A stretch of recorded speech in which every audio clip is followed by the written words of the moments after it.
প্রণাম বন্ধুরা, দেখো আজকে আমার নাতি বায়না করছে, বলছে তুমি একটু আমের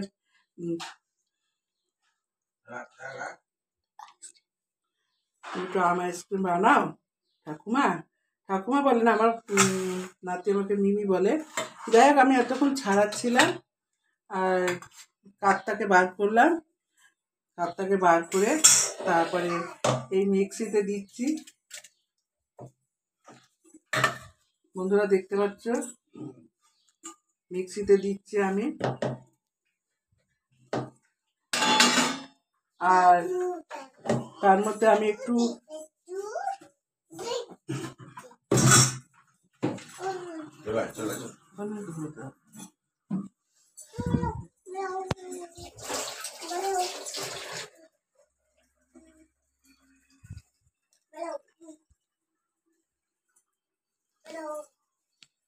আর একটু চিনি দিয়ে দেবো।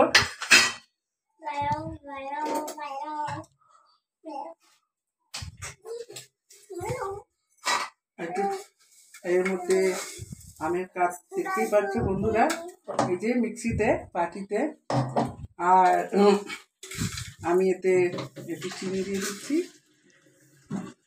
যে যেরকম চিনি খেতে পছন্দ করবেন বন্ধুরা, যেরকম সব বন্ধুরা দেবেন। চিনি দিয়েছি। আর এই আমি আমুল স্প্রে প্যাকেট কিনে নিয়েছি। আমুল স্প্রে প্যাকেট আমি দুটো দিয়ে দিলাম। এই একটা গুঁড়ো দুধ,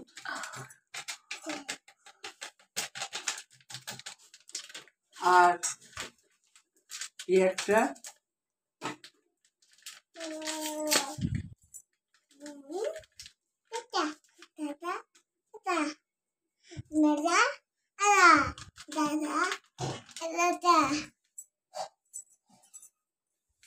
দুটো আমুল স্প্রে প্যাকেট দিয়ে দিলাম আমি।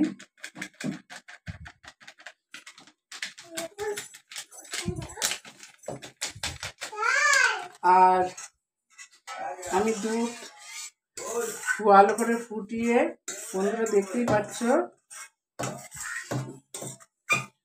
ধারে ধারে সব জমে গেছে। এখানটায় কি সুন্দর ক্ষীরের মতন দুধটাকে ফুটিয়ে ঘন করেছি।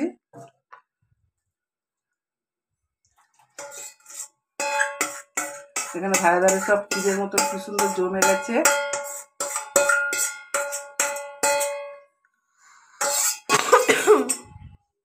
এটাকে আমি এখন মিক্সিতে দেব।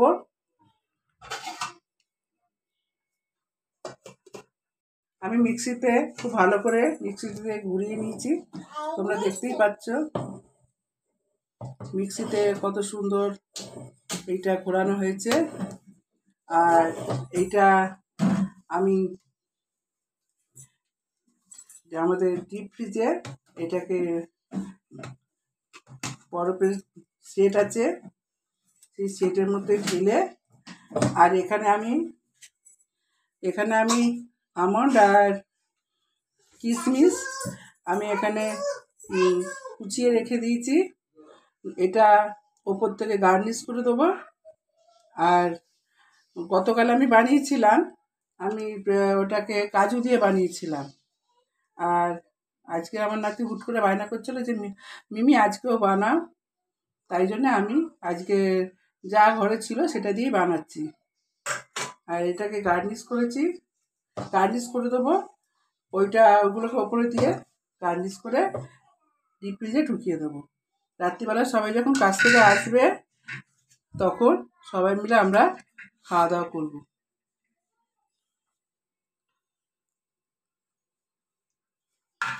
ঠিক আছে বন্ধুরা, আমি আবার যখন জমে যাবে কত সুন্দর হবে, যখন আইসক্রিমটা তৈরি হবে ভালোভাবে, তখন আমি আবার তোমাদেরকে দেখাবো। বলছিলাম কি যে বললো যে এটা না বললে বলতে পারতে যে এটা আমি আপনাদের এটা ডিপ ফ্রিজে রেখে 8 ঘন্টা পরে দেখাবো। যে এটা আবার কিরম বলবো। ভালোভাবে জমেছে। ওটা পুষ করে কেটেও বলা যায়। হ্যাঁ, আমার আইসক্রিমের তো মেশিন নেই বন্ধুরা, তা সেই জন্যে আমি এটা তোমাদেরকে দেখাবো যে ডিপ ফ্রিজে রেখেও কত সুন্দরভাবে জমাট বাঁধে আর কত সুন্দরভাবে আইসক্রিম তৈরি হয়, ডিপ ফ্রিজে রেখেও হয়। আমি গতকাল বানিয়েছিলাম, আর সেই জন্যে আমি বলছি যে ডিপ ফ্রিজে রাখলেও হয়, খুব সুন্দরভাবে আইসক্রিম জমাট বাঁধে। 8 থেকে 9 ঘন্টার সময় নেয়, কিন্তু আইসক্রিমটা ভালোভাবে তৈরি হয়ে যায়। আর সেটা আমি আবার যখন আইসক্রিম রেডি হয়ে যাবে তখন আমি তোমাদেরকে দেখাবো। এখন আমি ডিপ ফ্রিজের মধ্যে আইসক্রিমের যে কিউব আছে তার মধ্যে ঢেলে এখন ডিপ ফ্রিজে ঢোকাবো, তারপরে পরে তোমাদেরকে দেখাবো যখন আমি পার করবো। এই দেখো বন্ধুরা, আইসক্রিমটা খুলেছি 8-9 ঘন্টা পরে, আর আইসক্রিমটা কত সুন্দর হয়েছে তোমাদের দেখাই। দেখো কত সুন্দর আইসক্রিমটা হয়েছে, দেখো ডিপ ফ্রিজে রাখা ছিল। তারপরে আর এখন রাত্রিবেলা সবাই কাজ থেকে ফিরেছে, আইসক্রিমটা এখন বার করা হয়েছে। ওই যে আইসক্রিম, আর এই যে আইসক্রিমটা। সবাই কমেন্ট করো, লাইক করো, সাবস্ক্রাইব করো, পাশে থেকো বন্ধুরা, সবাই খুব ভালো থেকো।